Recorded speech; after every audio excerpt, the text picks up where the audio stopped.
Salam alaikum et bienvenue dans cette vidéo dans laquelle nous allons traiter la formule de Stirling. Plusieurs étudiants me demandent comment on démontre la formule de Stirling. Le moment est venu de vous dire comment on fait. D'abord, la formule de Stirling, ça consiste à donner un équivalent de factoriel n. Donc, c'est factoriel n équivalent n sur e à la puissance n racine de 2 int. Alors, pour démontrer cette formule, logiquement, il faut considérer le rapport factoriel n sur par la puissance racine de n, parce qu'on analyse ici, on trouve que factoriel n est équivalent n sur e à la puissance n fois racine de n fois une constante. Donc cette constante, c'est racine de 2pi. Voilà. Donc ce qu'il faut faire, il faut considérer le rapport, c'est-à-dire factoriel n divisé par cette quantité, donc qui est ce que vous voyez là, montrer que c'est une suite convergente, puis chercher une façon pour trouver la valeur de sa limite qu'on va noter L. Justement, l'outil qu'on va utiliser, c'est les intégrales de Wallis. D'une part, on va utiliser la formule qui donne les intégrales de Wallis. Je rappelle que les intégrales de Wallis sont des nombres réels définis par Wn est égal à l'intégrale de 0 à pi demi de sinus t à la puissance n dt. On a déjà fait ça dans les TD, et on a donné les formules, l'équivalent, etc. Mais je peux réserver une autre vidéo pour les intégrales de Wallis, pour les potentiels étudiants qui n'ont pas assisté à ce TD. Bien. Donc, Wallis, CW de n est égal de factoriel de n sur 4 à la puissance n factoriel en carré fois pi demi. Et l'équivalent CWn est équivalent à racine de pi sur 2n.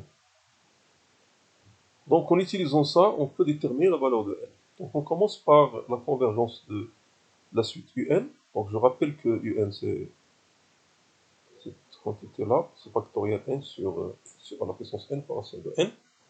Et pour étudier la convergence, on peut étudier log de un. Si on démontre que log de un converge, log de un converge. Donc log de un, c'est une suite nouvelle qu'on va étudier. Et pour ce faire, on va étudier la série de terme général alpha n est égal log de un plus 1 moins log de un. Je rappelle que une suite Bn est convergente si seulement si la série de terme général Bn plus 1 moins Bn est convergente. Ça, on l'a vu aussi dans le cours, et c'est facile à démontrer en utilisant donc les sons partiels de cette série. Voilà. Donc, on considère alpha n est égal log de un plus 1 moins log de un. Grâce à un développement asymptotique, on peut connaître la nature de la série de terme général alpha n. Bon, on commence les calculs. Donc, on a un devant nous. Un plus 1 sur un. Tout calcul fait, vous allez trouver e fois n plus 1. n à la puissance n plus 1 à la puissance n plus 1, racine de n sur n plus 1. Après simplification, ça vous donne e, n plus 1 sur n à la puissance moins n moins 1 demi. Donc, alpha n est égal, parce que alpha n maintenant, il faut faire le logarithme. Donc alpha n c'est le logarithme de cette expression-là. Donc c'est 1 moins n plus 1 demi fois log de 1 plus 1 sur n. Et on fait le développement de log de 1 plus 1 sur n à l'ordre 3. Donc ça nous donne ce que vous voyez ici, jusqu'à l'ordre 3. Après calcul, on trouve donc l'expression entre parenthèses. Donc on commence par faire le produit par n, ensuite le produit par 1 demi. Et on tient compte juste des termes qui ont une puissance en 1 sur n inférieure ou égale à 2. Donc les cubes, on les met pas parce qu'ils sont là, ils sont dans le petit pot. Donc on obtient finalement que alpha n est égal à moins 1 douzième de 1 sur n au carré plus petit o de 1 sur n au carré, ce qui veut dire en termes d'équivalent que alpha n est équivalent à moins 1 douzième fois 1 sur n au carré. Et comme la série de Riemann sigma des 1 sur n carré est convergente, il découle que sigma des alpha n est une série convergente. Et comme alpha n est égal log de un plus 1 moins log de un, on a la suite de terme général log de n est convergente. On va nommer L sa limite, donc un converge vers L égale exponentielle de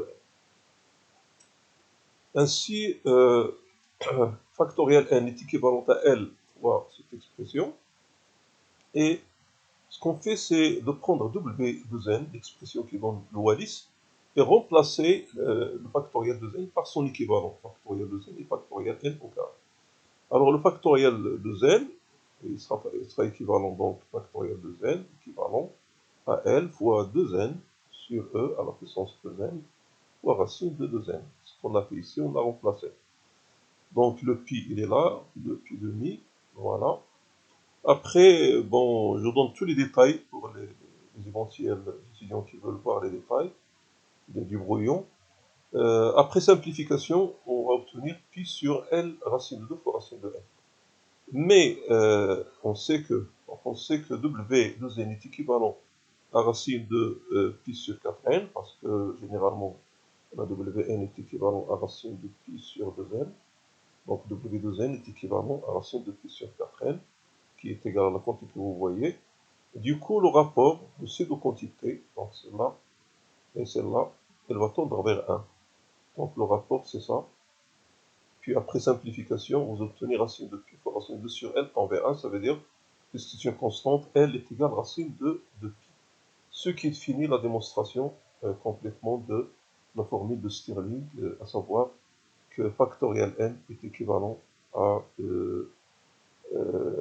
donc l'expression que vous voyez, à savoir n sur e à la puissance n fois racine de 2n pi.